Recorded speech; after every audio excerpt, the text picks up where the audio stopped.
Almost. Okay. Good evening. Good to see everyone. Oh, we got a good crowd. We were a little worried about the time change. So this is great.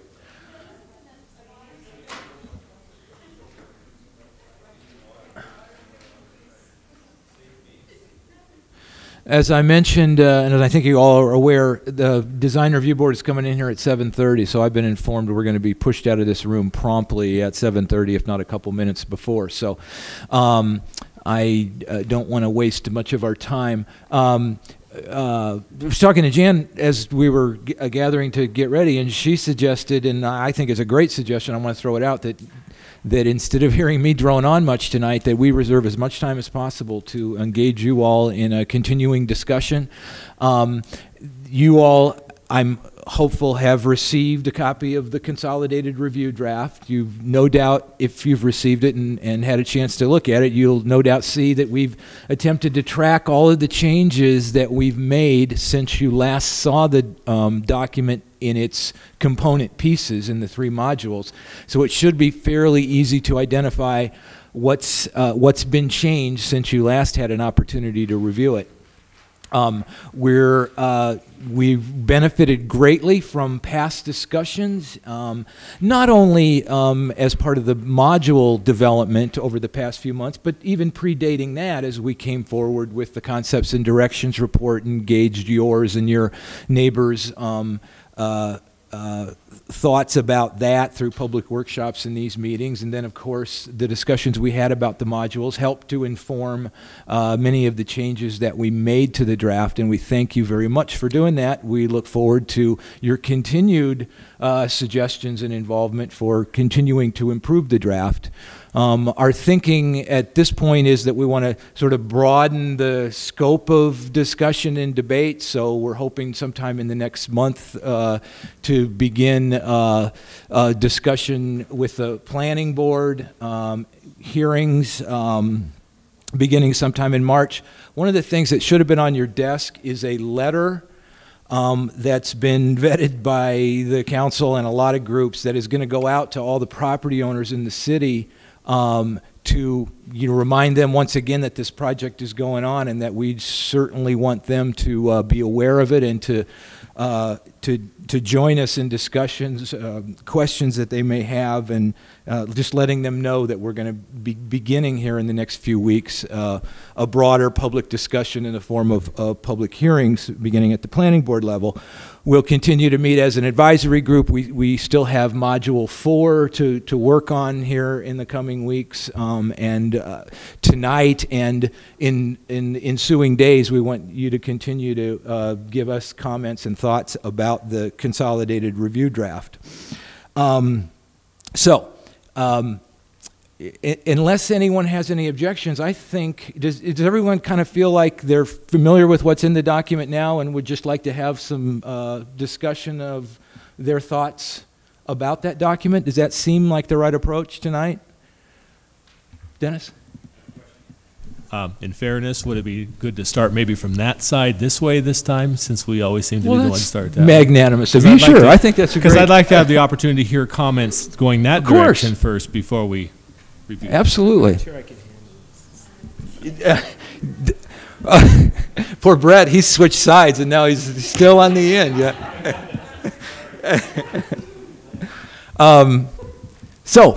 Unless there are any strong objections to that approach, let's talk. We'll start over here.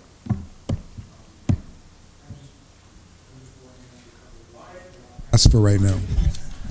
Oh, hello. Yeah, I'm just warming up to reviewing a couple of issues that I thought were light and parking regulations, and trying to encourage reduced off-street parking requirements.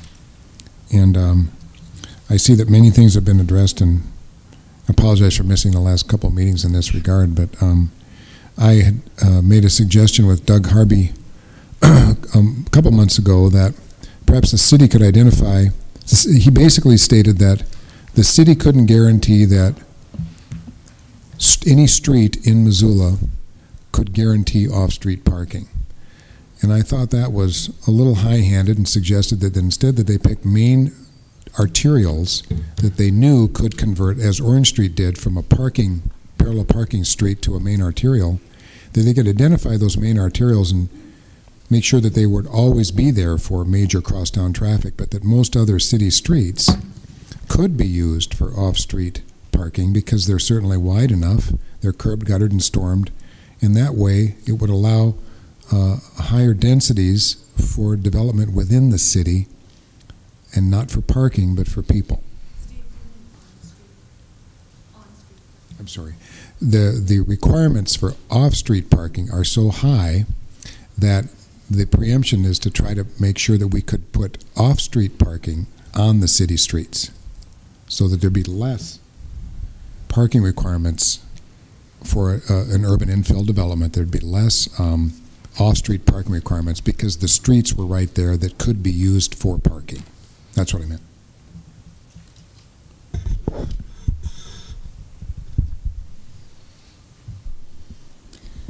I apologize, I haven't read cover to cover the additions, so I'll keep my comments to a minimum. I would actually prefer at some point if we could get into a dialogue around some of the bigger issues. I know we've kind of been cautious about that in the past because we wanted to see it in writing, but I want to make sure there's been concerns brought up by different people on the panel around, you know, accessory dwelling units, shared lot lines, a lot of the pieces that sure are hot topic button topics. I just was hoping we could get into a conversation to make sure that we're addressing the concerns there are with these tools, and I want to see them remain in the ordinance, and yeah, I just would like to have a community dialogue around some of those. Well, that's an excellent, I'm glad you stated that, Heather, because one of the things that we've been attempting to do, we had a discussion last night with the planning board to kind of prep them for upcoming hearings. And we've been attempting to sort of identify the hot topics.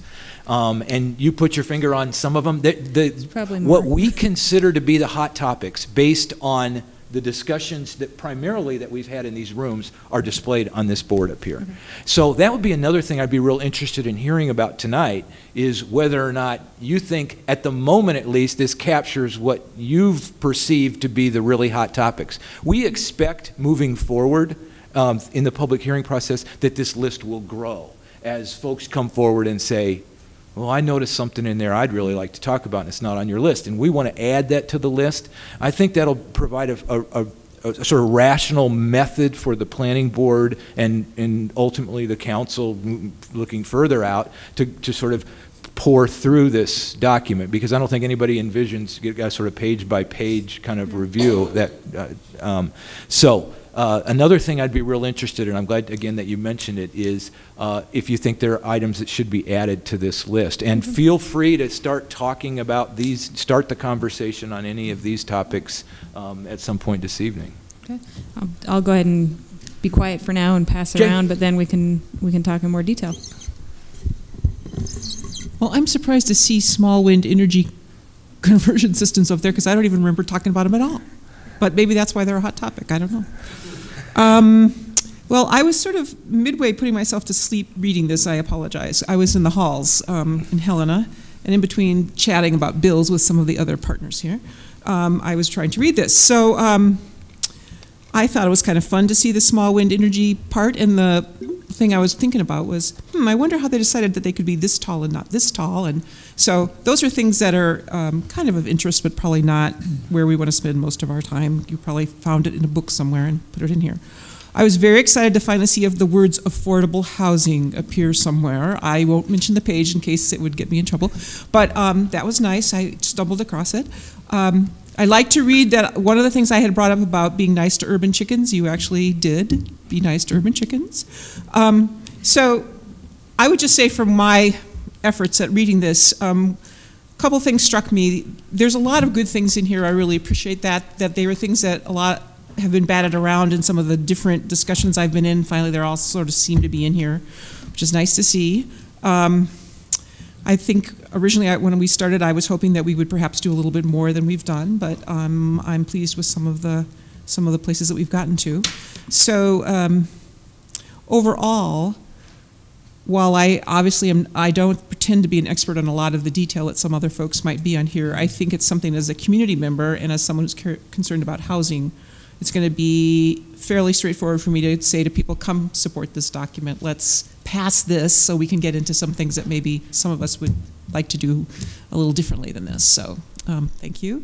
And if we wanted to start on accessory dwelling units so we could sort of kick it out, I'm really sorry they're done the way they're done. I would prefer them the original way and would have interest in that. But I realize that there's choices to be made around how we do these things. So I'm glad they're here and that there's a way for people that see the interest and benefit of them to be able at least to talk about them out loud and not be booed down in the middle of the hall. I encourage you to stay involved, all of you, on this and other topics. This is not a static document. As it winds its way through continued review at the AG level and through the planning board and the council process, this document is likely to change in response to different values and considerations by elected and appointed officials. And you'll want to, I hope that all of you will join us at these meetings to make sure that your perspective is expressed. And because as a matter of fact, I did a briefing today for PAZ, and there was a couple of the council members on the planning, the PAZ committee who said, the overlay approach to accessory dwellings is not the way I want to go. And a couple others who said, absolutely, it's the only way, if at all. So this discussion, spirited discussion, will continue. You're up. All right, Nick. Thanks, Kurt. First of all, I'd like to express my enthusiasm for the way this is written in the context of community. There's a lot of special interests at this table and a lot of special interests out in the community, but I appreciate that you've held to the context of community in the changes and in the draft. Secondly, I'd like to really applaud this process.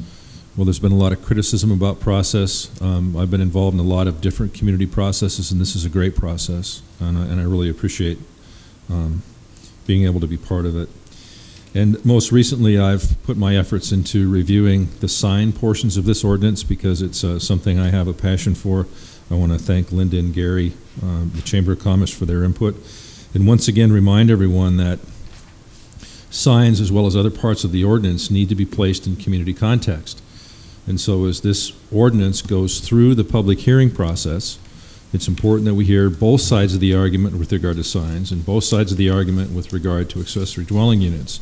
So if you're comfy with the ordinance, don't stay home.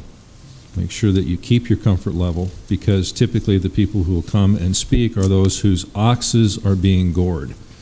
All right, so if we're going to come out of this with an ordinance that's in community context, then we all have an obligation to make sure that happens. Thank you. Thank you. Did you turn it on? Okay, I just wanted to make sure you. LED right there, just like a sign.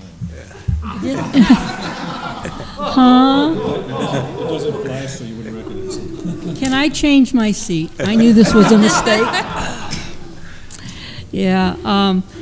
Well, I'm not going to talk much. You know, my special interest, of course, is the signs. And after having almost a 2-hour meeting today with Kirk and OPG members and other concerned members, I agree with, who are you again? No, Nick. I agree with Nick that this is a good way we're going.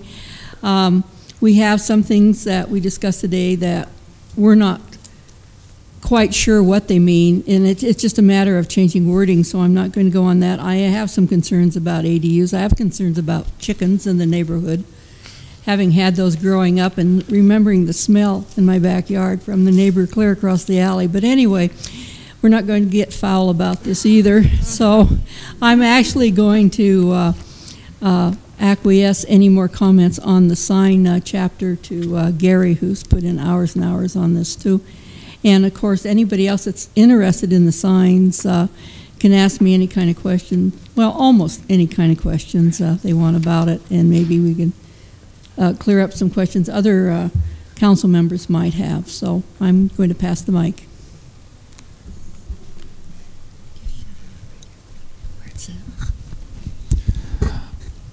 Well, I want to echo what was said about the process and take it down to complimenting everybody here at this big round table. I saw so many people who came from so many different directions who brought constructive ideas to the table and who worked together. And I think that what we see in front of us now is obviously not finished, but it represents a lot of compromise. It's not something I'm perfectly happy with either. My biggest interest is affordable housing, and I'd like to see some things that are choices that require extra hoops to jump through. I'd like to see them as a right for everybody from the start, but I didn't come in here expecting to be totally satisfied, and so I think that we've found ways to mitigate those differences and come up with something that's clear. And when I think back to the day that we started this and the interests that we all had about making a product that would last decades and keep us moving in a good direction and clear up problems with the existing ordinance, I think that it's really come a long way in that direction. I'm really proud that I was a part of it too.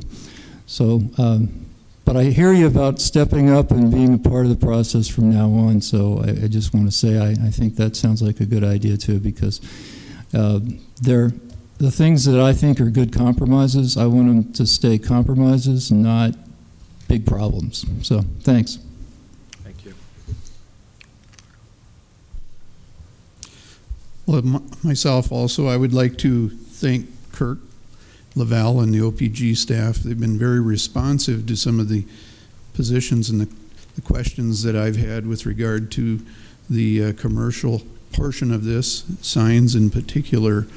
I do understand the process has been difficult at times, and I do understand where we're at today. Today, Councilman Strohmeyer made it very clear in our sign breakout committee that, you know, it has been in front of the planning board. This is a document. Any changes now will be an amendment to the document. That kind of surprised me, and I don't know if that is totally the way this is going, but according to one councilman, that is. With regard to the signs, I think there's been a lot of compromise, and I think there probably will be some more questions that will come up. And I'm sure that when it's out in front of the public and in front of the business community, that we'll have to address some more issues. But I think that there's been a lot of give and take, and I do appreciate the openness that Kurt has displayed in his listening and drafting. And thank you. Thank you, Gary. All right, I'll try to make it quick. I was going through some of these, the different areas, since we're seeing everything together now. I did a quick count. You can tell I'm a big proponent of long-term biking. Bike parking. So currently bike parking, and my biggest concern is actually multifamily residential. My understanding is your storage unit and your required for your residential is also a place where your bike's supposed to be. The new codes require a 6 foot by 2 foot by 7, no, well, one section says 8 foot high and another section says 7 foot high enclosure for your bike. So I got with a contractor, did a quick calculation. You're looking per bike parking stall, long-term bike parking stall, $1,787 per stall, plus overhead and profit for the contractor of 15 to 20%, plus the value of the land. So you're pushing $2,000 to park a bike for long-term bike parking. I just think it's excessive, especially when one per dwelling unit is required. I think it's better to look at some way to doing offsets if you want to do offset parking by providing that kind of quality bike parking. I think it's a lot fairer. I have no problem at all with short-term bike parking. Hillside standards, this is brand new in this one. The height in the hillside standards is different than the definition everywhere else. The new height definition melded together the old hillside height definition plus all the other height definitions were in the book. To me, it's a lot more practical way of measuring the height of a building. If you're talking about a commercial building that could be over 1,000 feet long, measuring from the lowest point where that building is on its site to the highest point of the building across 1,000 feet, and you're limited at that point, and the hill keeps going up and up and up, means you're losing your developable land just because some portion of that building qualified as a hillside, and I don't think that's necessarily fair. Currently, the building's allowed to step up with the land, so the height for everyone's view in the adjacent properties is the same going across it. And I think that's a lot more equitable. I think that needs to be looked at. There's a new thing in there about porches on hillsides for homes. It says you can't have more than 6 feet from finished grade to the underside of a deck. And in the picture, they're showing the deck on the downhill side of the house. I realize you don't want decks up on the second and third floor because they're pretty oppressive, but if you're coming out of the basement of the house, you're going to have at least 8 feet of height. So I would just recommend, instead of 6 feet measured from grade, you're allowed 8 feet, and then you can at least walk out of the basement of your house into a porch with a deck overhead. I don't think that's unreasonable. There's a thing in there about retaining walls. It's good to have in there. Right now it limits it to 6 feet being maximum everywhere, where the driveway in a lot of homes comes into a garage. The garage is on the uphill side of the house. You can go 8 to 10 foot retaining wall on that uphill side. It's typically not something that's viewed from the downhill side. So I think you should have some kind of exception in there for access into the building with the vehicle, even if it's only limited to 50 feet or something like that, just so you can at least get into a garage on the uphill side. Heights right now, it says measured from existing grade or finished grade. You should just be measuring from existing grade. If you cut into the ground, it doesn't make your house higher. You sink a porch behind your house, no one can even see it. It doesn't make your house 10 feet higher. Your house is still the same height from existing grade. What everyone sees is still the same. And I think you're going to have some real arguments in there of what's higher, the existing grade or the finished grade. In the height exceptions, there used to be exceptions for elevator penthouses, which have their own codes that say that elevators have to stick up above the upper story so far just to put the equipment in. That's been taken out. I think that needs to be added back in. And church steeples are no longer an exception to setback. Personally, I like it when the church is on the corner and it has a nice tall steeple. Right now it says the building has to be set back, I think, 5 feet for every foot the steeple goes up, which means kiss the church steeple goodbye because everything's going to be short and squatty. You have mechanical screens as exempt as long as they're not more than 25% of the roof. Its OPG is designating the screen. I think it's more realistic to say 50% because if you've got a small building, the mechanical unit only gets so small, and you put a screen around it, it's easily going to eat up a great portion of the roof. It'd be nice to have something in there about guardrails. The mechanical code requires guardrails when you have mechanical units on the roof, but as long as they're open, not solid, but as long as they're open guardrails, most people see right through them. The dwelling unit definition is still really quite vague. It would be nice to have something in there. The building code currently says you have to be able to cook, you have to be able to wash. I believe you have to have a bathroom. It would have nice to have something in there that was a little more definite on what a dwelling unit is. So if a person wants to have a wet bar in their single-family home, they can have a wet bar in their single-family home without someone saying, that's the kitchen sink, you got 2 dwelling units. To me, that's not realistic. Under landscaping, you're still shrubbing us to death. You got 1 shrub every 10 feet on center. Works great for the first 2 years. Anytime the shrub grows, it's gone. I think a mature red twig dogwood gets up to 16 feet in diameter. I have no idea what the area that is, but it's definitely more than 100 square feet that is being required. So we're getting just a bunch of landscape all clustered up. Doesn't look very nice to each other. There is currently, and it's not an exception, but it's when landscape and buffering applies. If you have a site that is 100% developed by building and it's 100% paved, you do not have to comply fully with the landscaping chapter. You have to comply to the greatest extent possible, but it basically says you don't have to take away all of your parking to try to get in landscaping. It's really important when you're trying to develop existing buildings inside the city of Missoula, not out on Reserve Street, but inside the city of Missoula, that you allow them to maintain the use of their building when you do any kind of renovation in the building. And if they do an addition, it's their problem, but we're talking about renovation. Drive-through setbacks. Right now, drive-through setbacks are required to be 25 feet adjacent to B uses, and I don't remember what it is against R uses. Little discussion about that today. The B setback is 0. So it's business setback His property line, side yard setback is 0. The business next door wants to have a drive-through. If your wall by the building code is less than 5 feet from the property line, you can't have any windows in that wall.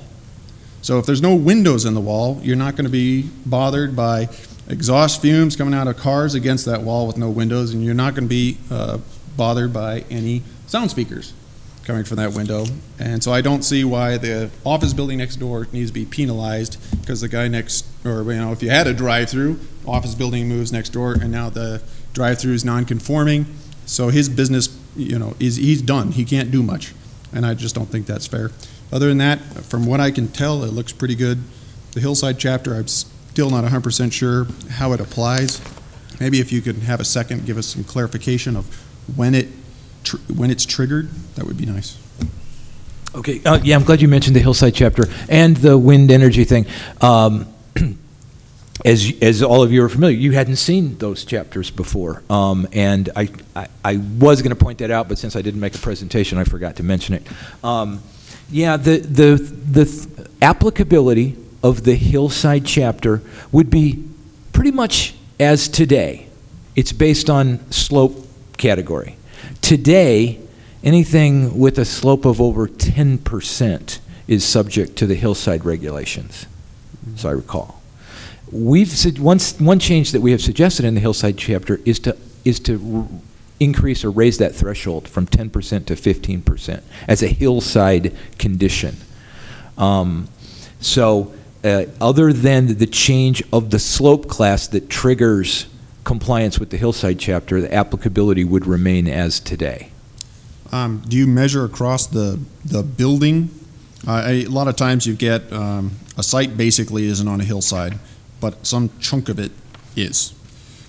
If you're not developing on that chunk, so the area in which you're disturbing is not in the hillside, that the hillside standards don't always apply. It would be nice to actually have some kind of clarification in the document. It said, exactly where. It's not unusual to have a lot where just the very back of the lot maybe drops off by either a road cut, the city put in, or it's an old irrigation ditch. So that piece of the property is a hillside, but you're not doing any work on it. It would be nice to have a clarification. Then anybody could read it and they would know what they have to do, not just from doing it over and over and over again with OPG, that they just learn, okay, this happens, I do this. Yeah, good point. I'll take that to heart, and we'll continue to work on that. I was expecting that we'll need to do some additional refinement on this chapter. Many of the questions you raised, too, are good ones. Or the shrub issue, for example, is something we're continuing to work on. It's discussed with the OPG permit staff today, reducing the shrub requirement, and so I think you'll see that in a future draft, or something we'll talk to the planning board about. That. Okay. Upon further reflection, I think there is some possibility of adjusting that, and take these comments to heart as well. I appreciate them. Yeah, and allow stone again, at least in a percentage. Okay. So, thank you. Good, thanks. Okay. Was that Lee that said that, or well, no, it wasn't.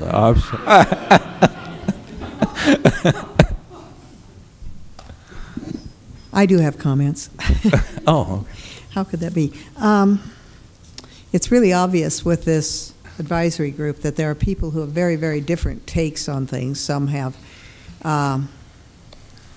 items which will benefit business or whatever they're involved in. There are others who see this as an advantage to their organization, whether it's housing or whatever it happens to be. And then there are a few of us who just happen to be permanent residents of the community and are looking at what this means for us. And I think in reality, there's a lot in this document which will basically undermine the quality of life in Missoula. And that is why we are living in Missoula, because we don't want to be shoved in cheek by jowl. We don't want areas scissored up into little tiny itty-bitty lots, basically paving over much of the valley. There is an ecological problem here. If you pave the valley, you enter more cars, you have more cars on the street. We live in an area with inversions. We're in a bowl. we cram in more, we are going to have a detrimental effect unless we look very carefully on how much this valley can actually sustain. There are areas which probably shouldn't be built out anymore, like the Rattlesnake, because you've got to consider the fire danger of getting people out of there, because it could be very rapid and there's a lot of wind up there. So there are a lot of things that I see being put out here that don't have much of a hold on why we live here and why people come to Missoula and why they want to live. They really don't want to walk out of a house and see a 35-foot wall 10 feet away with no windows in it. I mean, that's I'm sorry, but that's a very, very intense urban type of development, and we are not that kind of community. We are people who really like to see some green. When you go out there and they say, oh, you don't want lawns or yards anymore. No, most young families I know really do want yards and do have dogs and kids and whatnot, and they really don't want to be crammed into condominium style living or very small lot living. Now, I do have a question with the process, because this was originally drafted by the City Council as a rewrite, simplification, and clarification of the existing zoning ordinance. Without going through the City Council and going back through hearings at Planning Board and City Council, it was morphed into a complete policy rewrite. People didn't have a chance to say, no, that's not where we want to go. It was just done. In fact, the change that happened at a PAZ meeting. It didn't even happen in an open public meeting.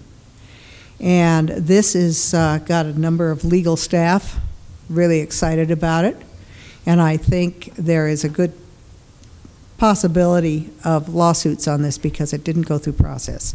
It denied the public due process. Now that aside, just dealing with it, we were told earlier that this would not be an increase in density. And now it is. Now it's being admitted as being quite an increase in density, which it is.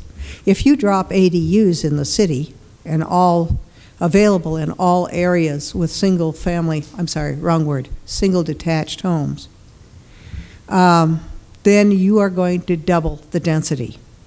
If you put another unit in where it's basically R1 or A, you will double the density. You are changing the quality of life in whole neighborhoods. And that is not why people bought into those neighborhoods. Each of you who's bought a piece of property at any given time knows that on the buy-sell agreement in the corner is a zoning designation.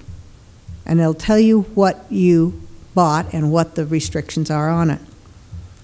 When we bought our property, we bought it with the protections of R1. We don't want an ADU in the backyard. We don't want an ADU in the neighbor's yard. And it will have an enormous impact on the quality of life if you start cramming these in on alleys. You will also have a problem of safety. If it's coming off of alleys, you're going to have parking on alleys, and alleys happen to be our access for fire and police, for that matter.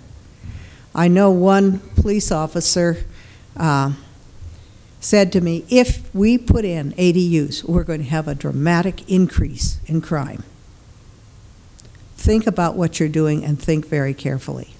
Now, having been hit, what, 100 times last weekend with vandalism, do we really want to ratchet up that level even higher? So, going through a number of the things. If we have overlays in here, this is future fights. If you say, oh, you can have an ADU, but it's only an overlay. You can stick, we can go back later and get it through. If you're going to have an ADU, put it in the zoning. Let it be clear. Let people know what is in their neighborhood. And let them get involved at whether they even want it or whether they, you know, whom they wish to re-elect or whatever, according to that. But put it there and don't put it in as an overlay, because that just means that the potential is out there for massive neighborhood fights. And we've had some dandies in my neighborhood over the years. I'm really concerned about the use of efficiency units to justify the highest degree of density. You're taking the tiniest amount in any given zoning area that exists right now, and using that as a standard for the small lot, small house development standards. And those are very, very tiny units. And my fear is that a lot of this will become rental, of course, income investment rental. And down the line, it'll end up looking like Corvallis, Oregon, around Oregon State. Not pretty. I have a problem with the height. The height in my neighborhood is 30 feet. It's being suggested 35, and it's about the justification is the modified height limit. It's going to be gone and all that. 35 feet is a 3-story building. 2-foot foundation, 8 feet for each of the 3 stories, 1 foot between them, and all that. That gets you up to 28. Then you've got the rest of it for a pitch. Not a high pitch, but you've got a pitch on the top. This will cause a much greater impact on the neighborhoods if you can rent out 3 flats and not 2. It'll also have an effect of creating canyon-style houses next to other houses, and you're going to cut out light and air, which is supposed to be guaranteed under the state law for purpose of zoning. I think the wind farm idea in the backyard, the single wind device, is not only ugly, but it's completely illogical. It could go up 46.5 feet with 20-foot, clearance to the ground. They say it'll create noise up to 55 decibels. Thwop, thwop, thwop, thwop, thwop. That'll be fun for the neighbors. And then it can also interfere with microwaves, computers, all kinds of different devices that are electronic, including TV, radio, computers. And this is supposed to go in all neighborhoods. I think this is just an absurd idea. The ADUs can be put 10 feet behind an existing house. They're 800 square feet max, which is 40 by 20 feet. They can be perched on top of garages. And if you took out a garage and put the ADU there, then you'd have to have the 2 parking spaces plus the parking space for the ADU in the backyard, and you have paved over the backyard. This is not an improvement in zoning. And I think it's going to be really pretty awful. There is one new item which, Kirk, you brought up last night, the new R3 zoning, which can, small lot single dwelling units, which can be put anywhere in the city on 15,000 square feet. And so you could take and scrape off existing houses and put these in. They are kind of like a revisit of the PNC. It will have reduced setbacks, and I think you can go into that later and explain a little bit more on it, but it looks pretty draconian. Parking requirements, I'm really worried about people who say, let's put the parking on the streets. On-street parking is not, I know why you want to do it, because it'll mean that you can use more of your land to develop. I understand that concept. But when you make, if anybody who's gone through the, what is it called, Canyon Creek, or what is Canyon Village, or whatever the place is out here near I-90, and try to drive up and down the streets, and I mean, it's just clotted with cars. And I think we have to be really, really careful what we do with that. PUDs, make them, because they're in the neighborhoods, make them meet setback and height limits. There's no reason why why they can abrogate those. They'll still get an intensity in the number of units, but for heaven's sakes, have them match the neighborhoods. And there are no massing standards in this at all, even though other more modern cities have very distinct massing standards on how much you can cover of a given lot so that you prevent the paving over of large areas.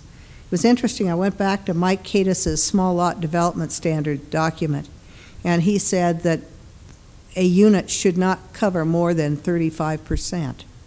So there was an awareness then that massing was a very important element. And I just think we have a quality of life here, and instead of looking to maximize what we can get out of it, we also have to recognize we have to preserve it. The state standards for purposes of zoning. And this is from MCA. It says to lessen congestion in the street, secure safety from fire, panic, and other dangers, promote health and general welfare, provide adequate light and air, prevent overcrowding of land, avoid undue concentration of population, and facilitate the adequate provision of transportation, water, sewers, schools, parks, and other public requirements. It also states in a second part that regulations must be made to have reasonable consideration, among other things, to the character of the district. Some of these districts are going to be dramatically changed, really changed, and I think the character is on the line. Okay, that's it. Thank you, Lee. I got quite a few comments too, so I'll try to be quick. I think the document itself overall is shaping up, and it's. I hear a lot of discussion from people that, oh, it's so confusing, we're changing all the nomenclature and the zones, and then on and on. I think over time, this will be an improvement and much easier to work with than the existing thing that we have. But having said that, I sent an email, a brief email to Laval with copies to some other people, some on the advisory group. I didn't have the total email list handy. So I just kind of like to read this short email so everybody knows what I've said.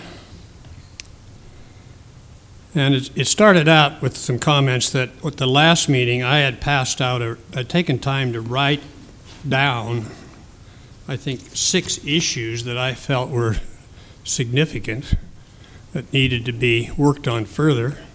I passed that out at the last meeting.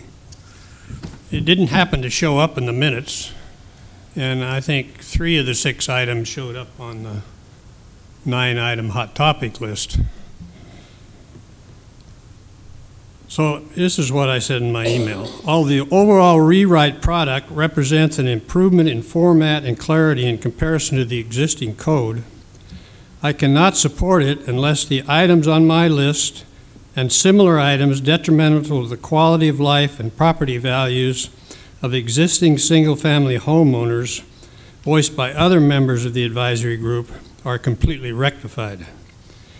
It is simply too much of a price to ask our long-term homeowners to sacrifice their zoning protection, which was guaranteed by the existing zoning when they purchased their homes, and they have paid dearly for over the years.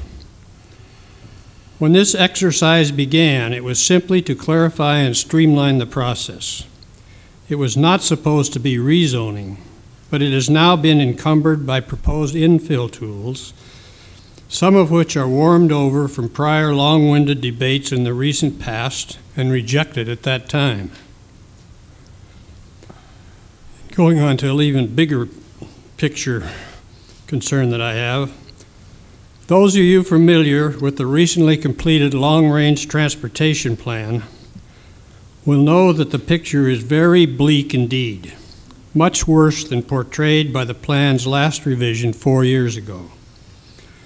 It is abundantly clear that Missoula cannot even come close to keeping up with infrastructure needs.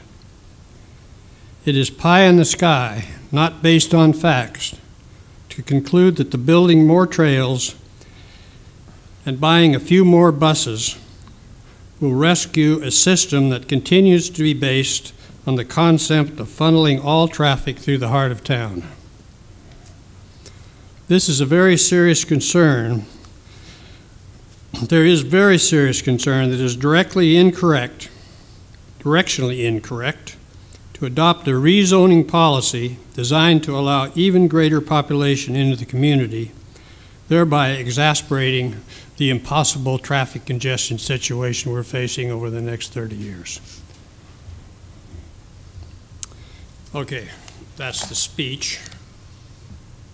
I got a few comments on individual items as well.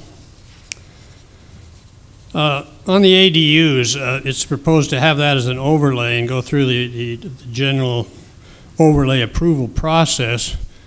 It's not really clear in there how that would be handled, because apparently this could be as small as a few houses, people get together and oppose that, or it could be for an entire subdivision or whatever. But the bottom line is that even though you meet the protest level, which would be 25%, and it's not clear exactly who gets to protest, but then the city council, in their wisdom, would have the right to overrule the residents who have protested against it. That's how the system works. I have a problem with this kind of a thing. I think the citizens should be the end voice if we're going to have overlays for ADUs. City council should not cram it down their throats if they meet the protest level. I know that maybe doesn't meet state law, but I still have a problem with it.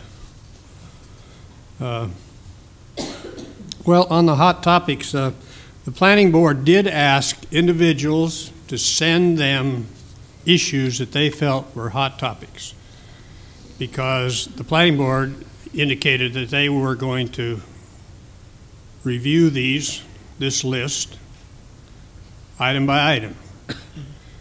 So I think you all should feel free to submit your items directly to Don MacArthur, I guess is the chairman of the planning board.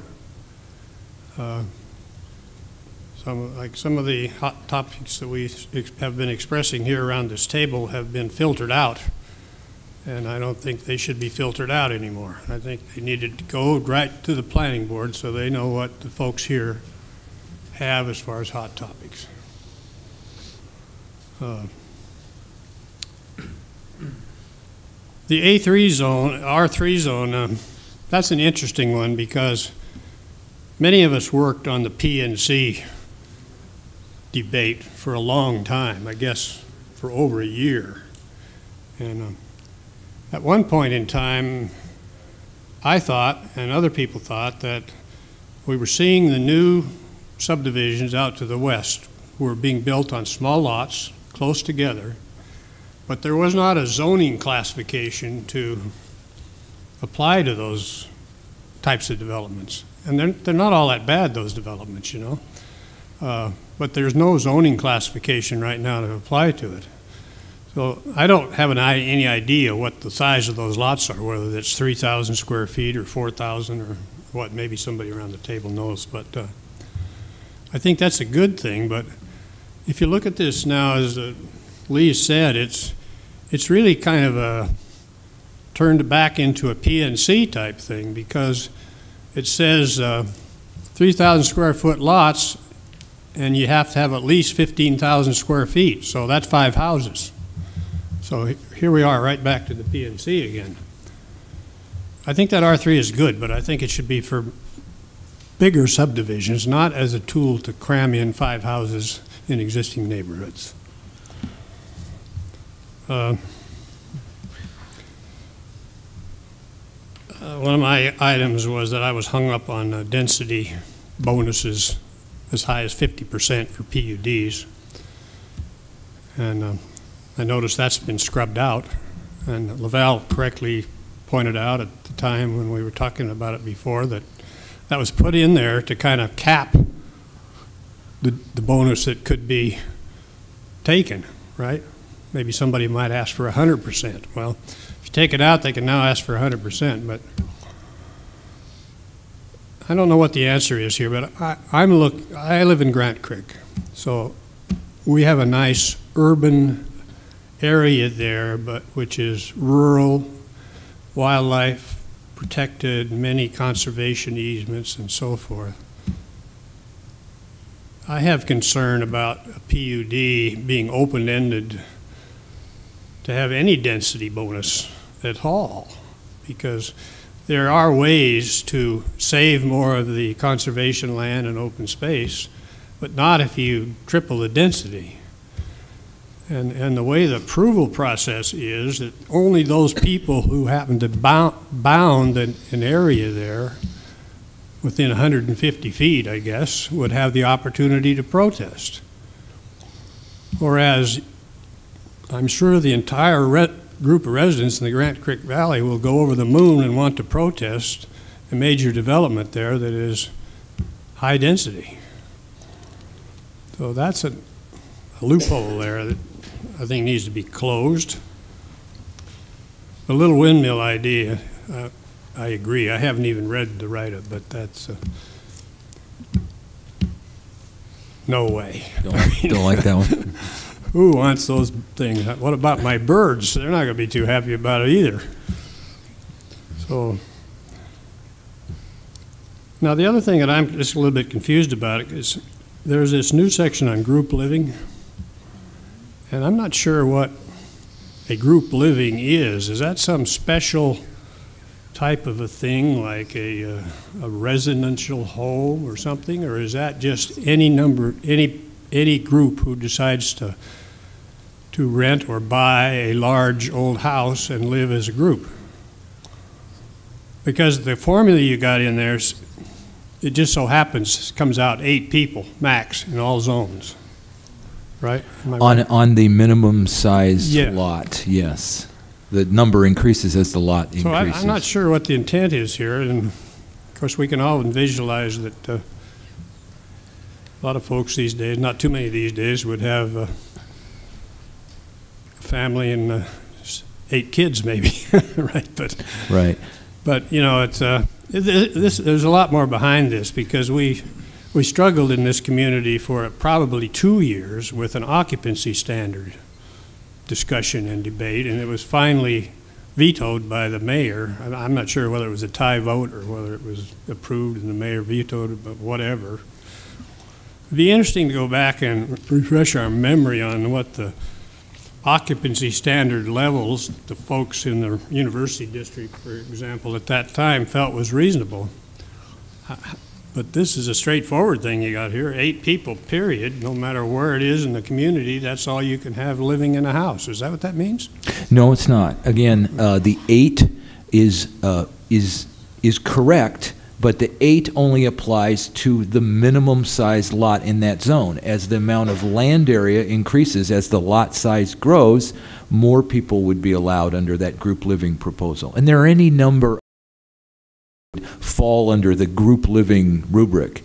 Not households, not traditional family or non-traditional family for that matter, people living together as a housekeeping unit, but people living in fraternities, people living in group residential facilities, more of a congregate type of living arrangement would be, as proposed at least, subject to these standards. And it's meant only to provide some sense of predictability, because there are any number of these group living type uses that are allowed in residential zones, and without these kinds of limitations there would be no absolute maximum limit on the number of people who could live under the group living category. So maybe I just can't find it, but it seems to me you got to have a little better definition of group living to cover this concern that was behind the occupancy standard. Frankly, it was the fact that students were, you know, getting one of these houses, and a whole bunch of students were living in them, in the houses. Maybe that's excluded somehow, but even under the definition section, I don't see a definition of group living. I'll tell you, I'll point it out to you. It's on page 20-105-2. This is in chapter 20-105, use classifications. This is a chapter that contains definitions or explanations of all of the use categories that appear in those use tables, the residential table, the business table, that tell us where land uses are allowed or not allowed or conditionally allowed. And group living is defined there in 20-105-020B. And you can contrast it with the household living definition. Those are really the 2 residential use types. And then, of course, there are building types that are also allowed in residential districts. Okay, well, I guess that this may be an issue like the PUD standard, where you don't like the proposal, but the alternative leaves you more vulnerable. Well, this pretty much, you know, the household definition is that you got to be sharing the communal kitchen dining facility, that's a household. So, but you're saying this doesn't apply to households. That's what your definition That is says. correct. Yeah. That is correct. That kind of answers my question. Okay, good. Sorry, I didn't find in a this before. backhanded way. I apologize. It was painful to get there. That's all I got. Jan. Okay. You seem to hit a stretch where we all have a lot of notes. Yeah. And I'm among them. I want to start out just by asking, is it true that the planning board has already approved this document that we had mailed to us? No. The planning board hasn't even had a hearing on it. Oh, is that what Dave Strohmeyer said?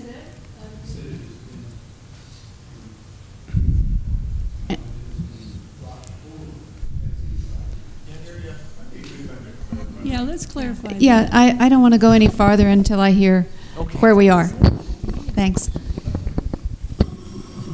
Let me try to clarify here, and I know there's been some confusion. Kirk and our staff met with the planning board last night to give them an update on the new draft, much as we did with PAZ this morning. Also at PAZ this morning, the committee recommended that council take up at its February 23rd meeting a referral of this update to the planning board to begin the public process. Planning board has not yet initiated that public process and will not do that until I think March 3rd at the earliest. But we wanted to get that process started so we could, we could have the planning board, both the planning board and ultimately the city council can begin to schedule some meetings and to advertise those meetings. So no, the planning board has not considered this whatsoever. The planning board did get the opportunity to be briefed on it last night and to ask questions about it. And I am sorry that confusion seems to have spread yesterday and today, that somehow this was approved and going forward. That's not the case. What is going forward, I would hope, and would be considered by council at the end of this month, is a motion to refer it to planning board for review and recommendation, which is necessary per our ordinance. Does that help to clarify? Are there other questions about that?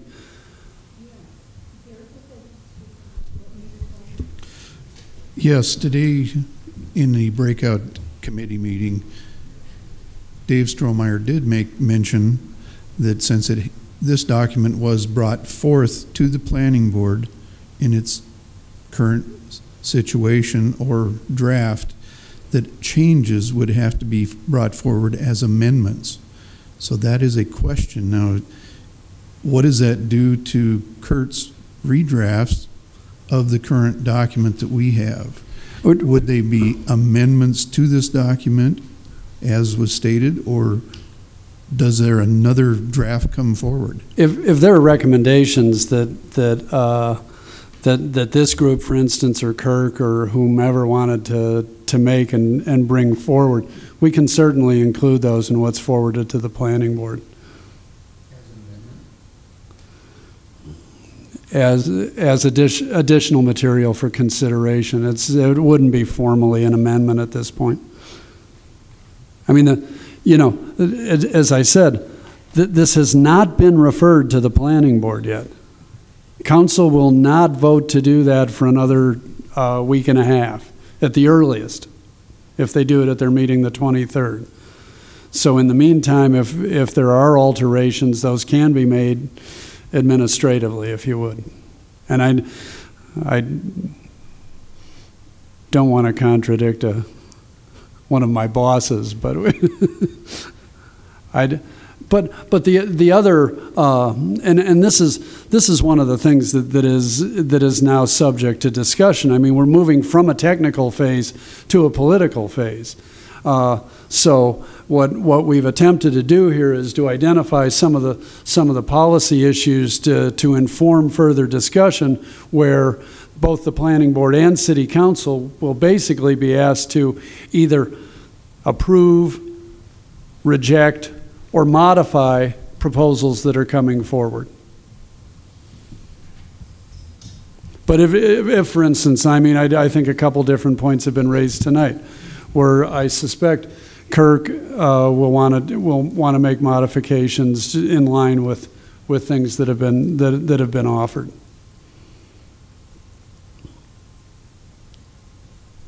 Lee, I'm not the chair here, right? I just have a question. What is the schedule, proposed schedule? When do you think that City Council will actually be voting to either adopt or whatever this document? According to the current, is it still next fall, or is it before then, or what do you see? The zoning piece will go to council at the earliest at the end of April. And at this point, I'm not sure when the subdivision piece will go. Yeah, I mean, the earliest that the council would begin its public hearings is the end of April.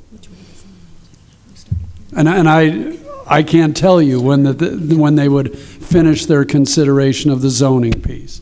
And the subdivision piece will follow. But there is a possibility that sometime spring and early summer, this could be done. The zoning part could be done. Could be, yes. Because on the, calendar that was originally put out there, there would be public hearings through the summer to September and then voting next fall. For the overall process. Yeah. The contract with Duncan Associates calls for final consideration coming within 24 to 30 months of our initiation, which was, as I recall, in May of 2007. So we are on schedule.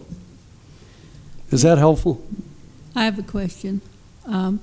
This March 3rd meeting, this public hearing meeting, now with our 2-hour breakout session today and the suggestions here tonight, and Kirk has a chance to put those into the draft, would that be ready for this public hearing, or does that take place after this public hearing on March 3rd? Yeah, I mean, I don't think that there would be a problem making editorial or administrative changes to the draft that's going forward.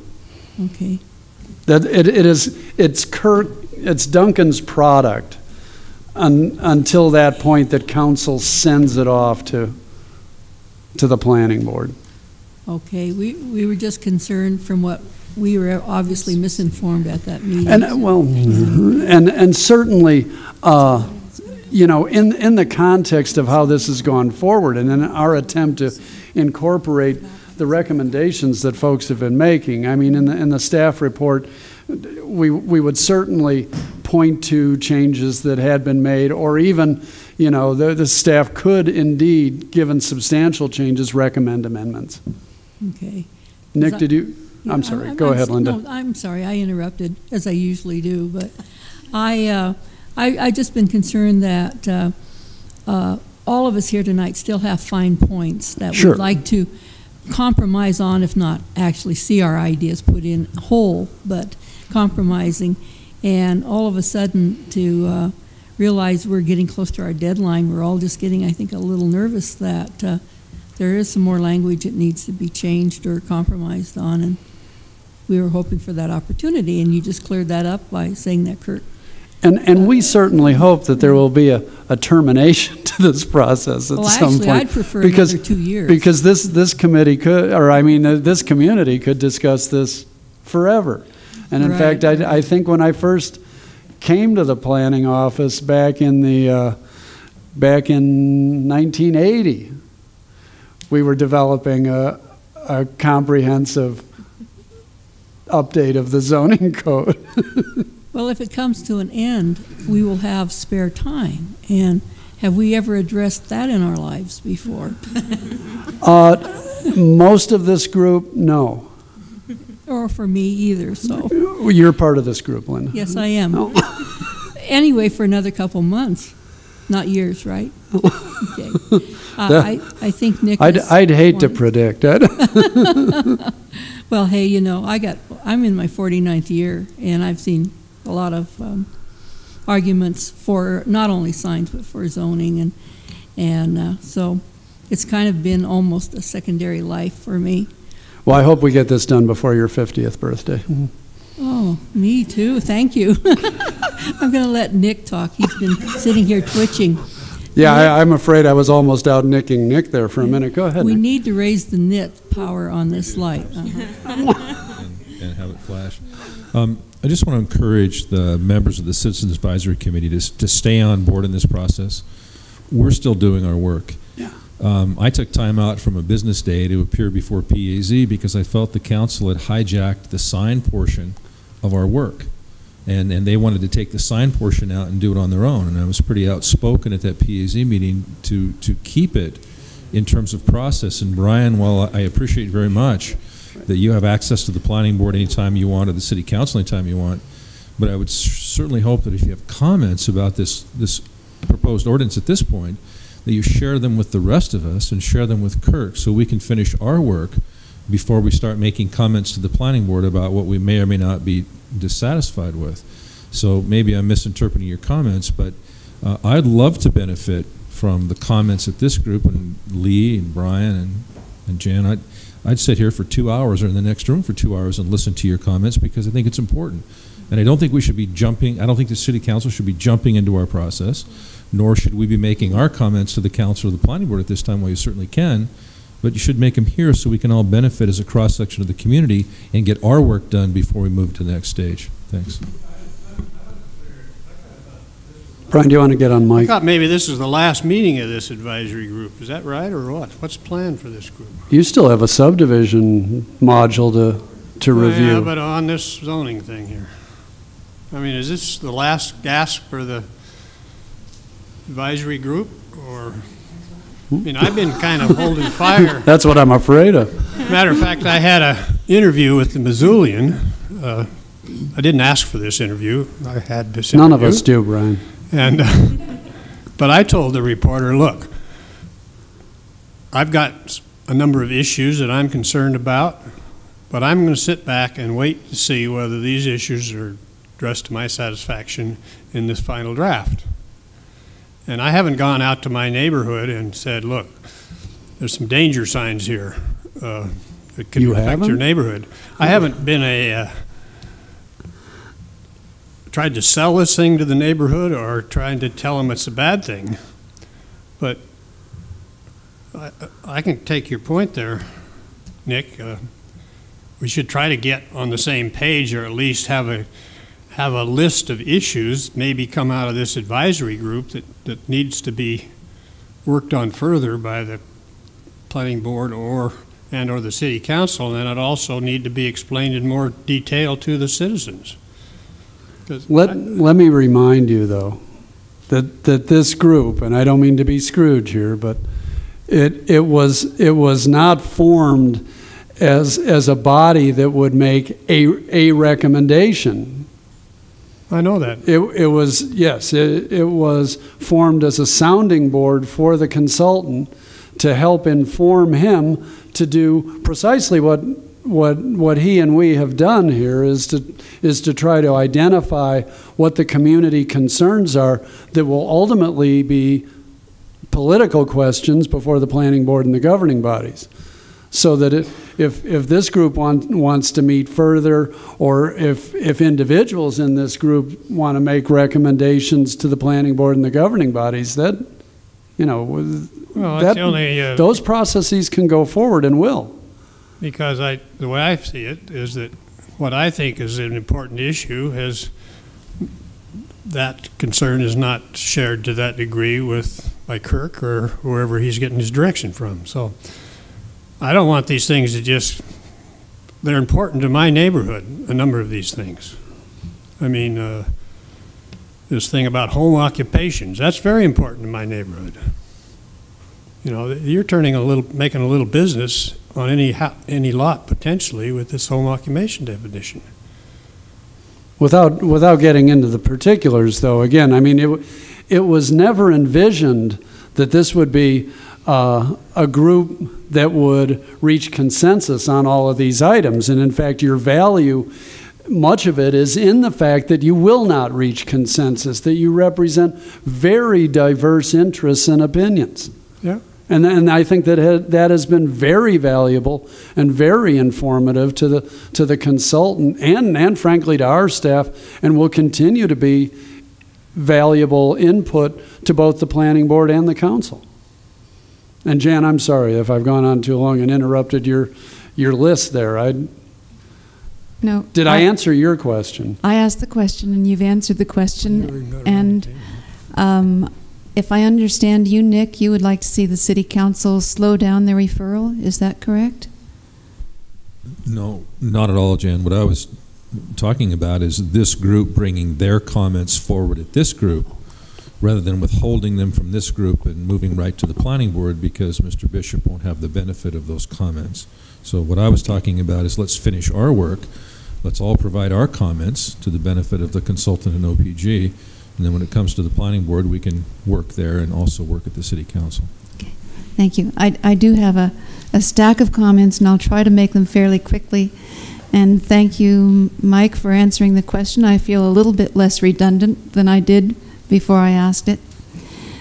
Just a couple of things that I hadn't planned to say, but one, I'm on the Air Quality Advisory Council, and I'm not speaking as a member of that council now, except to say that land coverage by pavement and all of this stuff that we're doing in the city is creating a heat island. And those people who are going to be living in the city are already in an area that's 3 degrees warmer in the summertime than areas outside the city. And that should be a consideration. Also, the PM 2.5 issue is going to be a real biggie for us. Because they've rounded the number down, we are able currently to make attainment at PM 2.5, and the federal regulation hasn't kicked in yet. And this is too big a subject for me to lead you off onto at this point, so I won't do that. But these particles behave like a gas. They spread all over. They're as bad outside the main part of the city as they are downtown. And we need to control them, which means we have to be wise about transportation, about our energy use, and so on. Okay. All right, I have a list of things I'm going to try to go through as quickly as David did. First of all, was that supposed to comfort us? Okay, I wanted to thank you for the buffering, for the clustering, for removing R10 from the conservation developments and including slopes in the area not to be counted in the conservation, for retaining and improving the rattlesnake overlay, and for improving the designation of SSR, calling it R215 instead of R200, which is much closer to the accurate measurement of the acreage. I wasn't able to bring up the side-by-side comparisons with Title 19 and what was in this new copy. Although it was on the internet, I couldn't find it, and so I spent countless hours trying to make comparisons, and Laval said that's going to be made easier to access, so I'm really glad about that. In the zoning renames, I have wondered, since we have a 5.4, why we might not have a 43.5 or something like that brings us closer to the actual acreage, which would describe the lot size more accurately in terms of, well, and tie it to the acre, which is the way land is generally bought and sold and planned for. On setbacks, I believe that the larger lots down to R20, the side yard setbacks should be at least 20 or 25 feet, because there's plenty of room on those properties, and we don't need to cram the houses. We should look at lot widths, because they've been eliminated from RLD1, RLD2, RLD4, and R8. I think removing the 1/3 of the height of a building is a definite diminishment for light and air in R5.4 and larger lots, and I can definitely see why it should be eliminated for the smaller ones, because you just end up with too narrow space.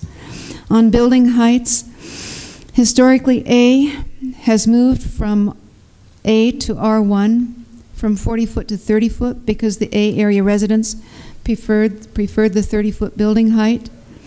And you can easily get 2 stories with 30 feet. I've drawn a diagram here but I think the 2-story above grade limit was a good idea, and put that limit there so we don't have to worry about 3-story buildings coming in next door to us.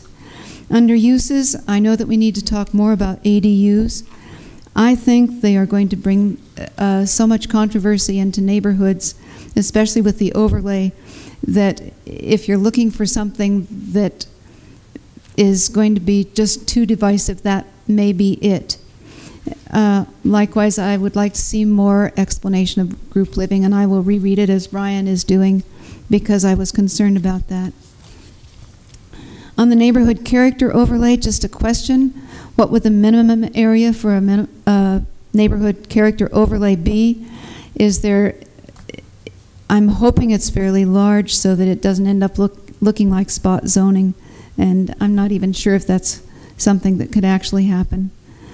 On lot line houses, I've mentioned it before and I'll say it again, that I don't want that extra space on the side of a house to be used as a driveway, because it will just have cars coming out of a driveway house by house by house. It's not a good thing to do, and it would eliminate some on-street parking, which is important in areas like the university. I'm looking at this mainly with concerns if ADUs go in. Administrative on PUDs, 2085 60C5C. I think that when you're doing review and approvals procedures, full membership of the City Council should be there, not just 2/3 of the attending members. And questions of administrative decisions, I defer to other members of this group because I don't know that much about some of those parts, and I do believe that they need to be, the staff needs to be consistent and fair, and they may be being given too much responsibility. On split zoning, I'd like to see this kind of a statement included, a way of grandfathering. Structures now on the ground or approved will not be deemed non-conforming by this regulation, and in case of fire or other destruction may be rebuilt on the same footprint. The setbacks allowed at the time of construction should be allowed to be maintained. Under unzoned lands, I would like to see zoning compliance address substantial compliance with the neighborhood plans where they exist, as they have been approved by both the city and county. And this was done after the annexation. Where you don't have comp plans, then they should be in general compliance with the growth policy for uses and structures. I'm almost to the end. Conditional uses on H2C include end uses so that uses are compatible, and under D include end parking so that parking is considered in conditional uses. Hillside development standards, I think that the slope should be kept at 25 rather than 30. The 25 slope is steep enough, and erosion and cost of construction are greater if that slope gets steeper. I've got a list of definitions here that I'd like to see included. And when the final document is written, it would be most helpful to each zone if each zone had its own page or half page explaining the conditions, uses, etc. that apply to that zone. And I know the chart gives the overall picture, but it cannot include all the details, and some people simply are not graph compatible. And then my final comment here is, it seems the faster we go, the behinder we get. Thank you. Thanks, Jan. Did want to point out one thing you said caught my ear about the driveways and the side yard setback. I was kind of surprised you said that, since we did place a prohibition on side yard driveways for the okay, I missed for the lot line house provision. Sorry, I missed that. It's on the top of page 40-6. Okay. In the lot line house provisions. Thank you. I'm also kind of surprised that no one has mentioned the removal of practical difficulty as a hardship criterion for variances. Did I steal some of your thunder, Dennis?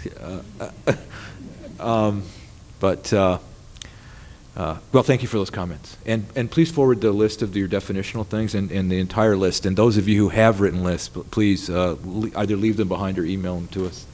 Very, very helpful. Dennis. Well, there was a lot of things I could have said this evening, but we've kind of covered a lot of them. But I just wanted to share something anecdotally. The other day I was in the hardware store, and one of the managers came up to me and said, boy, he says, how's that zoning thing going, you know? And I gathered he must have saw me on MCAT or something. And I said, well, it's going. And he says, you know, the one thing that strikes me about it is it seems like it's going so slow.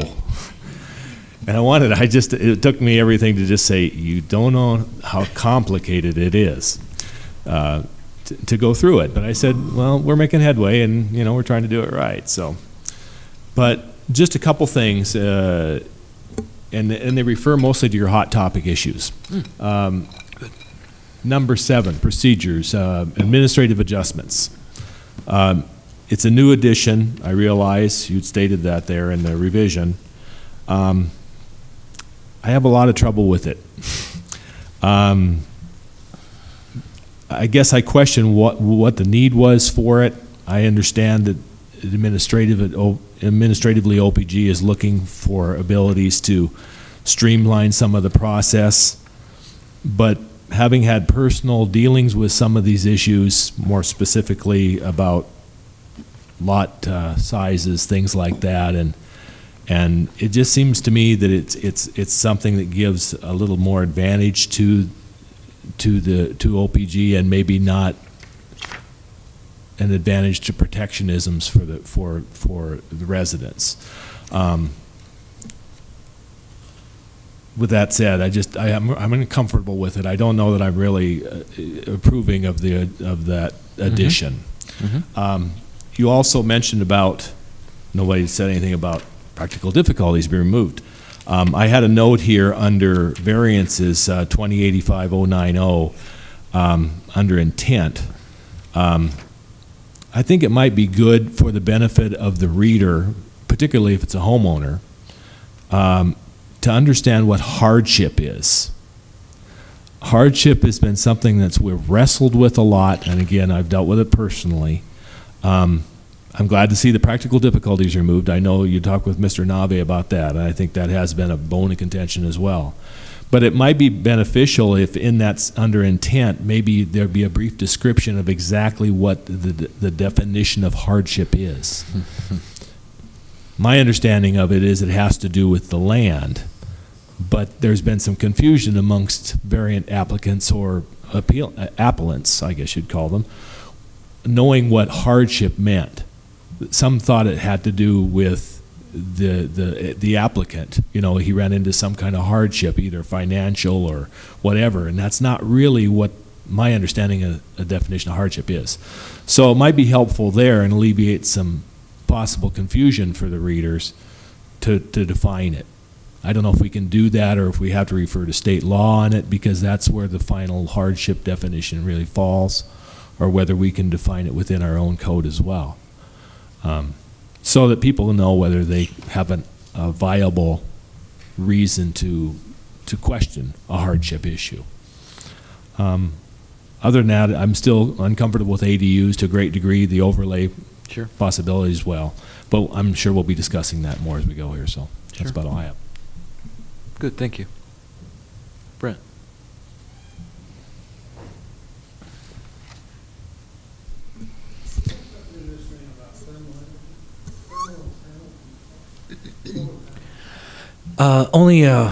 I think there's only one reference, Brian, and that would be in the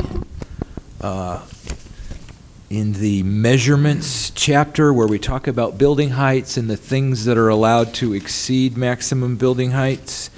I think we mention among all the various rooftop appurtenances, chimneys, antennas, and the like, that solar panels would also be allowed on a rooftop. That would be on page 110-6. I think that is the only reference to photovoltaics or solar in here. It's interesting, just on the same page, satellite dish antennas are limited to 3 meters in diameter and can't be higher than the height limitations. And then in the next comes the small wind energy thing, and well, let me clarify. limitation, and they're higher than the that. 1 meter limitation is that qualifies them as an exemption, and that's by FCC FCC rules. So it's really a very different thing. It's smaller, a meter or smaller. You can't prohibit them on buildings. The larger ones you can. So we do regulate, I think, consistently.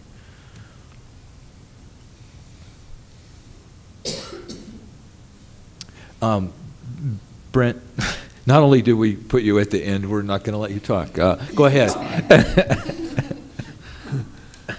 I continue to really, I guess, emphasize the need for a new document in our community.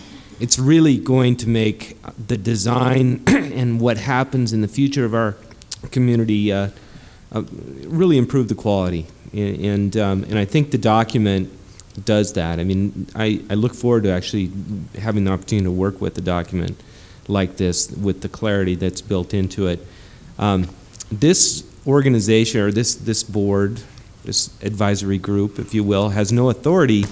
We are giving advice, and we're sort of a thermometer for sort of the document itself and the acceptance of it. And I think there's still a few hot spots. You know, generally the pulse or the temperature, for most folks, is okay, but I think you need a Geiger counter on a couple of them.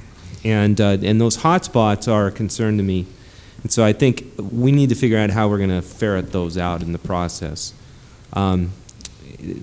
Because I really don't want to get in a situation where we end up losing the document. I think we need this.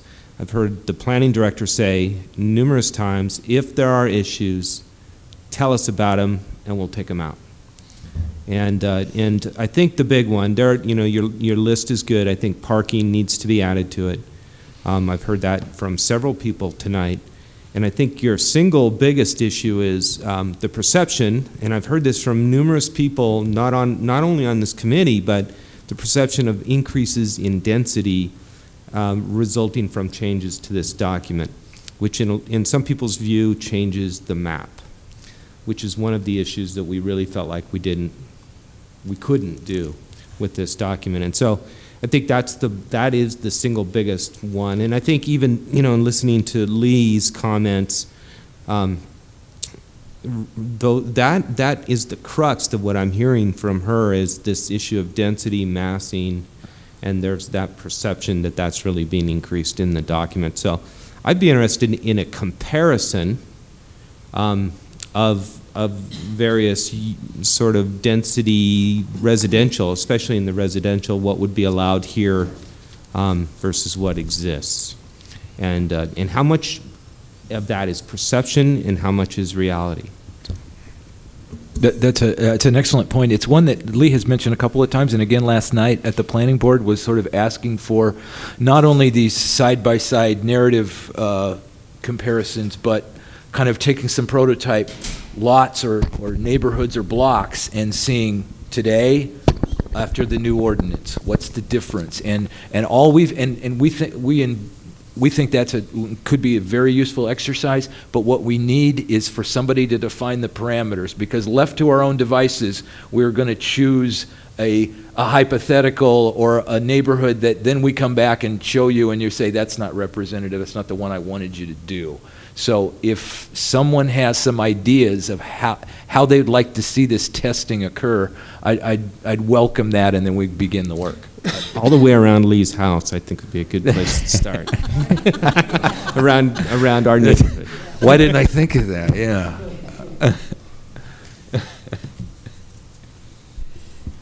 Well, it's the first time I've gotten to go last, so thank you for starting the other way. I got to hear everybody else's issues and statements. I think this is actually going to be a great document. I'm really excited about it. I agree with Nick that I wish the City Council would kind of let us get through this process and end up with a document that they can have public comment on. One of the things that concerns me is the parkland dedication that they're trying to do now in both the zoning and subdivision regulations. And I think that we might be able to address those through this zoning document rather than creating some. They're rewriting the zoning before we have a zoning rewrite, so to speak. And one of the ways I think we might help address that is through the cluster development. I'd really like to see the cluster development applied to smaller lots, because I think we could address some of the parkland issues or concerns of council by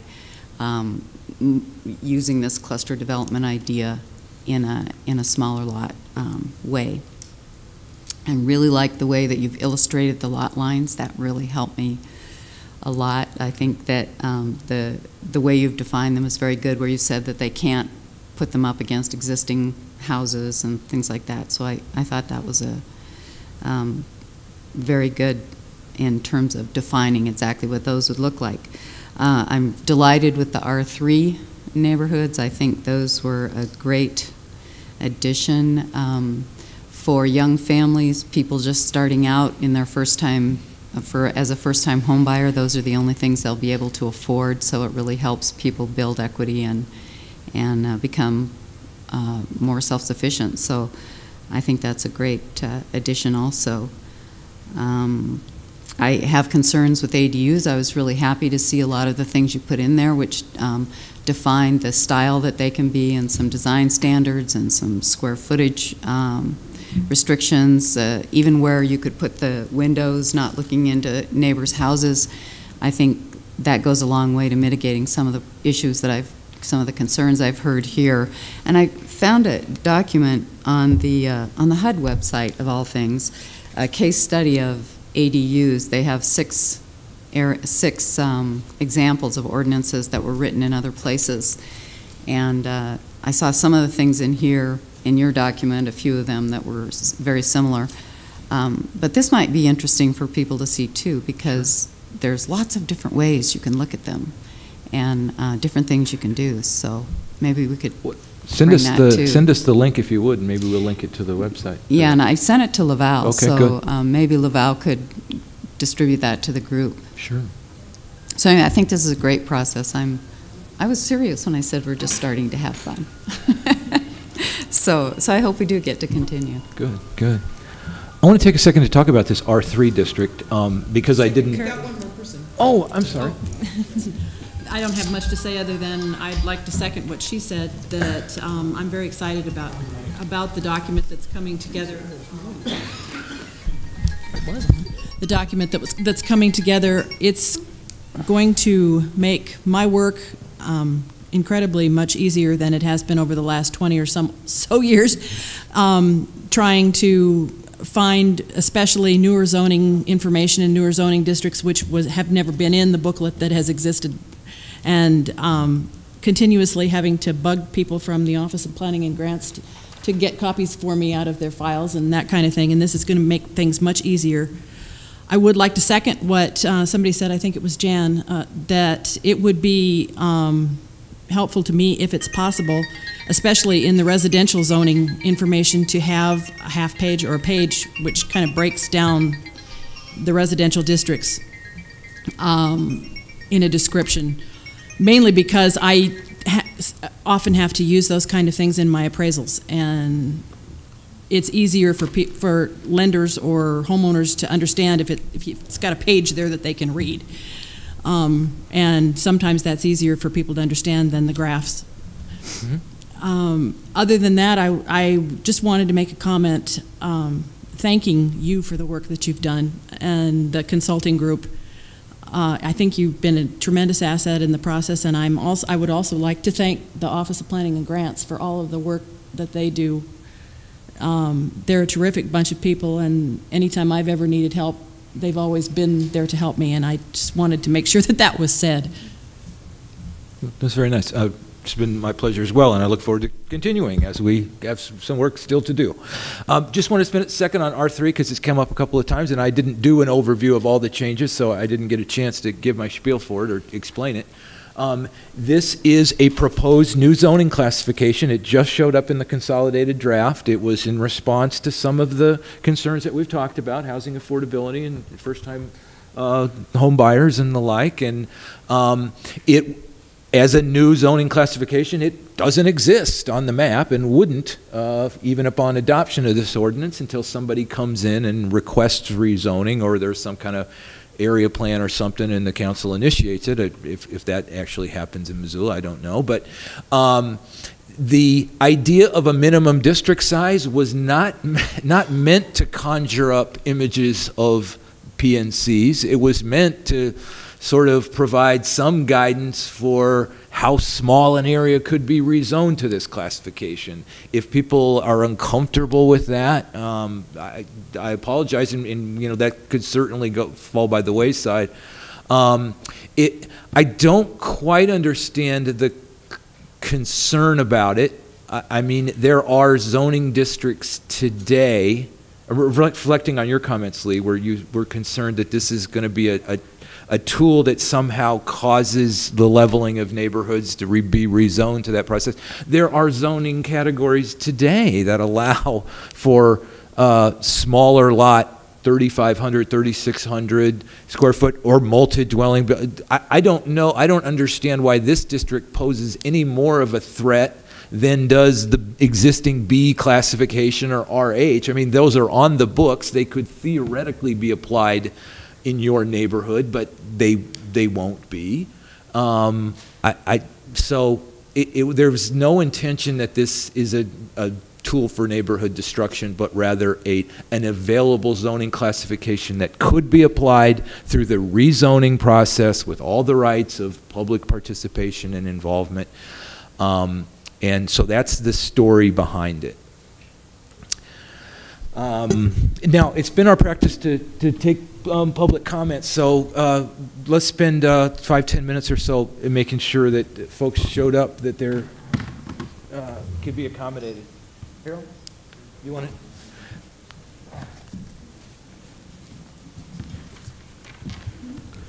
Thanks, Kirk. My name's Harold Holm, live in the Rattlesnake. What do I have to say here?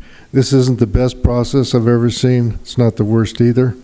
And I really liked to think that this was an ongoing process and that what you said was important, everybody here.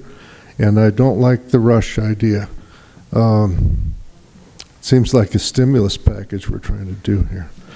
You know, depending on where you sit, you're going to like this thing or not like it, I suppose. As a citizen who tries to look at the whole picture, will be confused, I'm sure, because there's a whole lot more details in this than there was in the other one. Some of those details are good because they clarify things, and some may be just complicating the issue, I don't know.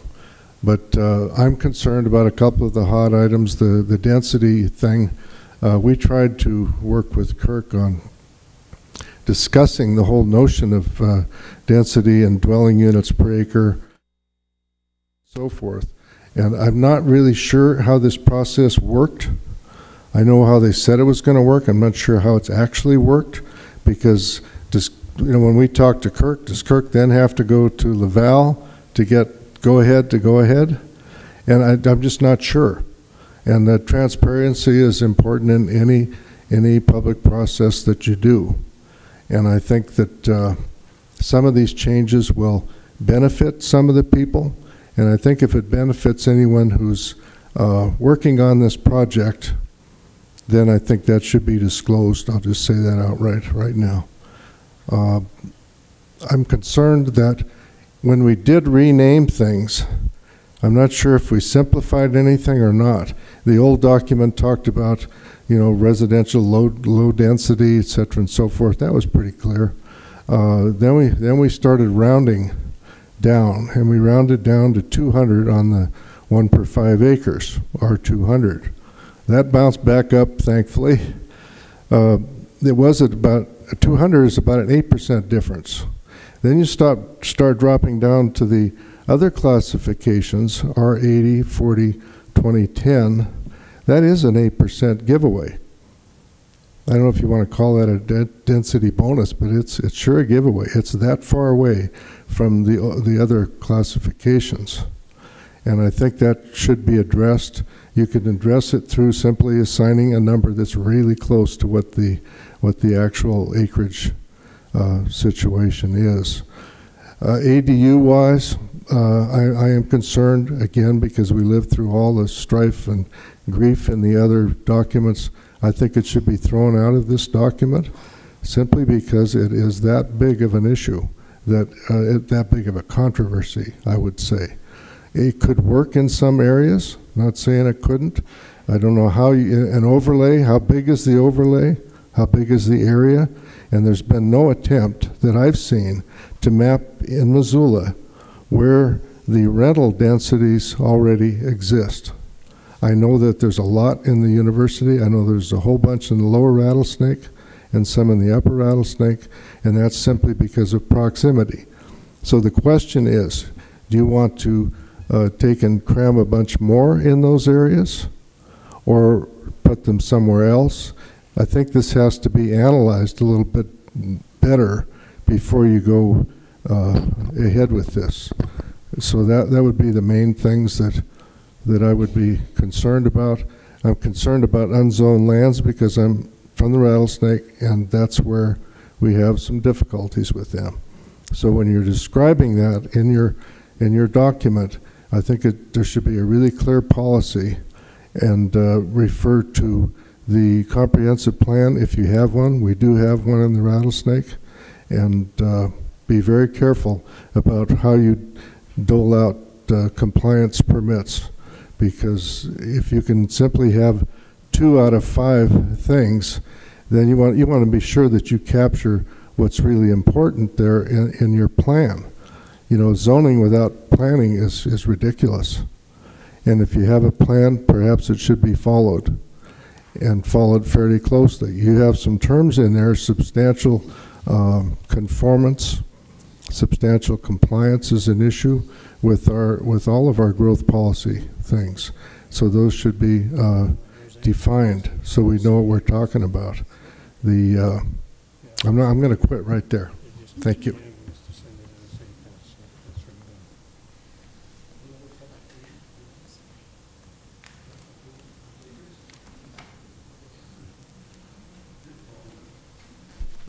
Kurt, can you point out maybe where unzoned is? How's it dealt with now? Maybe something I just missed, or just point me to it now. Oh, the chapter in the ordinance? Yeah. It's section 7020. It's in the miscellaneous regulations chapter, an unfortunate chapter, because it doesn't tell you anything, but Thank you. Unzoned areas is in that chapter. And I think the regulations are pretty faithful to what's in the existing ordinance, as I recall.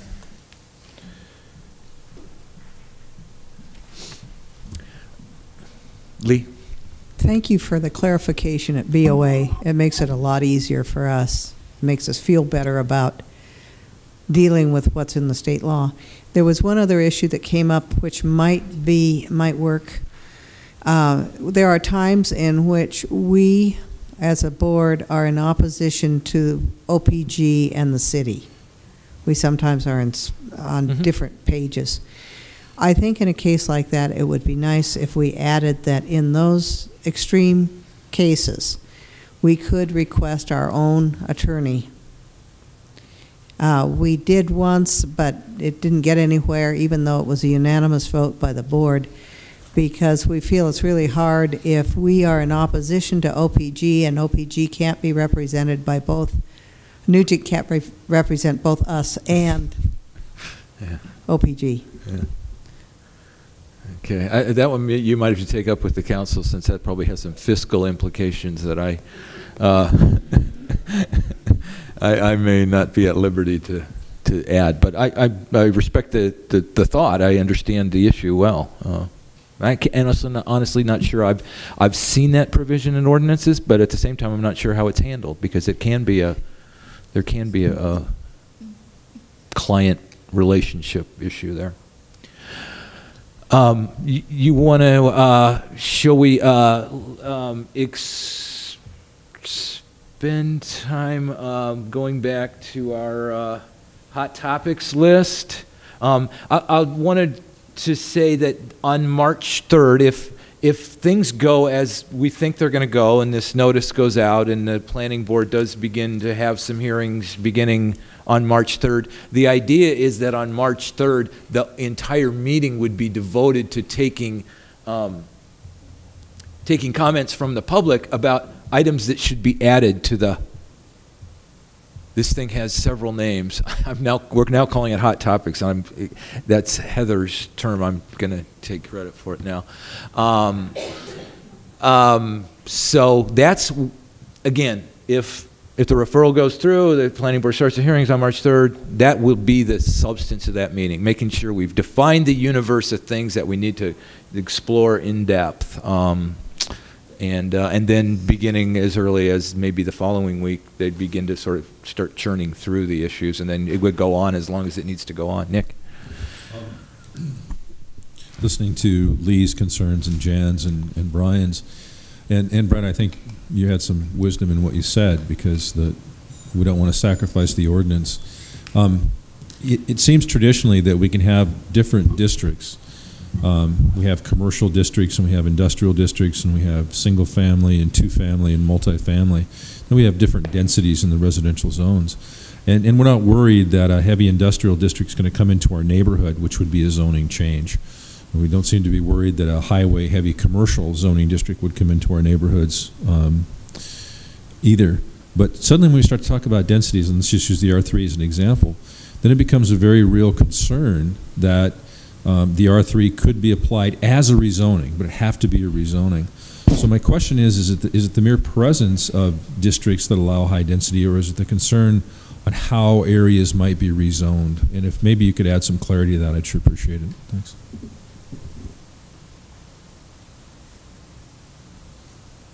I think it was to you. I think that the idea is that if you are given a specific kind of zoning, like R5.4A or whatever it is, and you assume that that is a solid inviolate zoning, and that somebody cannot come in, scrape off some houses, and then put in a very much more intense zoning. And I think that's the idea, is it means that your zoning is basically at risk all of the time. The protections that you assume are at risk because they can be modified by somebody who does come up with X number of lots and can qualify it. And I think that's what the concern is. It's what kind of like what the PNCs did, and got all of the excitement about that. And I think we're trying to get away from that, trying to give some predictability in these various districts and say, yes, this is what you can do and this is what you can't. It would be far better to do that. You do have the PUD, you know, so that doesn't preclude other kinds of building. But I think when you come in with a different zoning designation and say, okay, now we're going to do this, I think that's going to be very disturbing, and more than very disturbing, it's going to get people very excited about it, because then they figure what we're doing down here really doesn't make any difference. Anything goes. Could I ask something about the hot topics list? I'm familiar with it as a technique, so I want to check on it. We're going to make this list, and you're saying we're going to talk about it. Is this? And I've heard you say that. And then I heard someone say that Millar said, well, if there's anything that's too controversial, we're getting rid of it. So what is this hot topics list fitting into that second arena as well as the first arena of talking more about it? I'm not sure about the intersection of hot topics and the Millar comment. Well,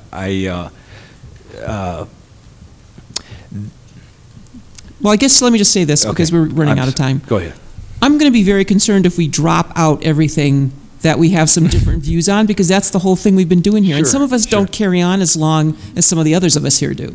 Sure. So if it's going to be just volume, I mean, I could come in with 50,000 page, you know, I don't.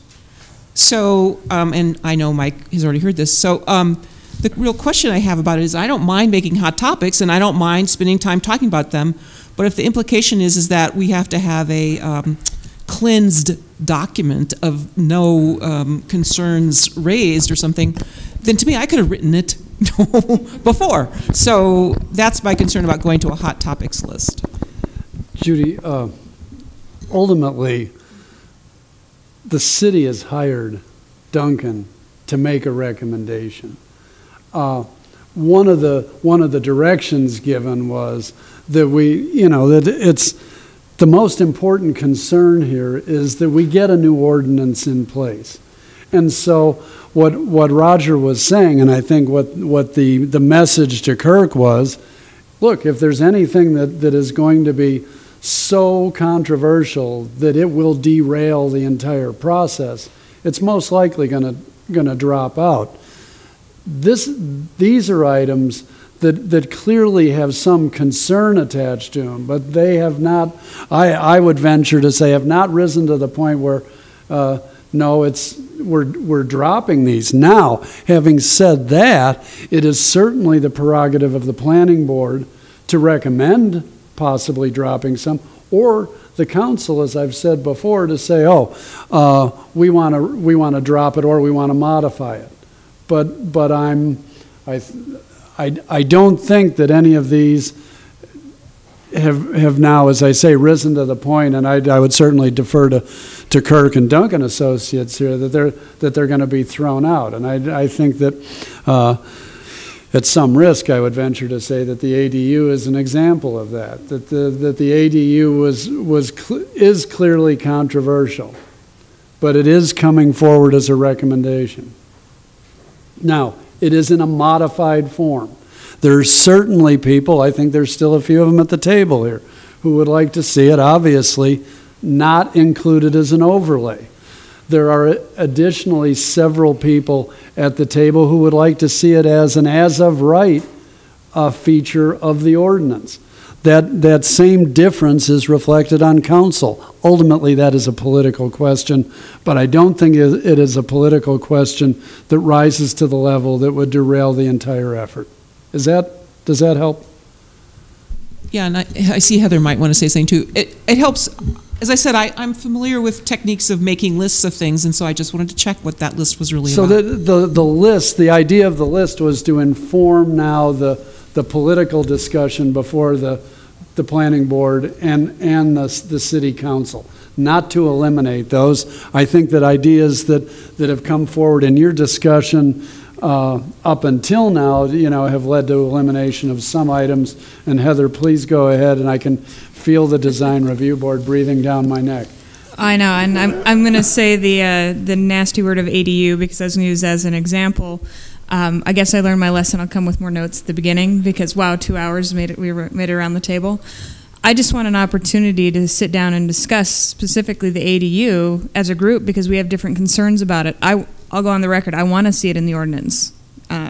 But I do want to make sure that we do it in the right way. And if there's concerns about it, the side yard driveways, there should be parking, very specific things we can control how they're put in. I think we can find some middle ground or alleviate some concerns, but we haven't had the opportunity to have the conversation yet as a group. So I didn't know if we're supposed to just input things, send things to you guys in writing, or if we're going to have a time where we sit down and we talk about these items and try to have as constructive dialogue as we can about it. And keep in mind that there may be two streams of input, if you would, going before the planning board and the council. And one will be a recommendation that's been made by the consultant that's been hired, and the other will come from citizens, whether they do that as a group or individually. And I have to suspect that this group is probably the most well-informed group about this proposal in town, and I would expect that both the planning board and the council would welcome your comments, as diverse as they may be. Okay. So you're still not going to let us talk to each other? That's what I keep hearing. If you choose to talk to each other, more power to you. Could we? As Lori said, she's just beginning to have fun. Yeah. Could we do some breakout sessions maybe like we've done with the sign ordinance? Absolutely. On things like ADUs? Absolutely. The staff would be happy to I host some of can't those. always make them, but if we could think about scheduling You want a that, breakout session that you can't attend? Stop it. Well, I don't know when it's going to be scheduled, but I would try to make it. With that, we're going to adjourn. And thank you all very, very much. We'll be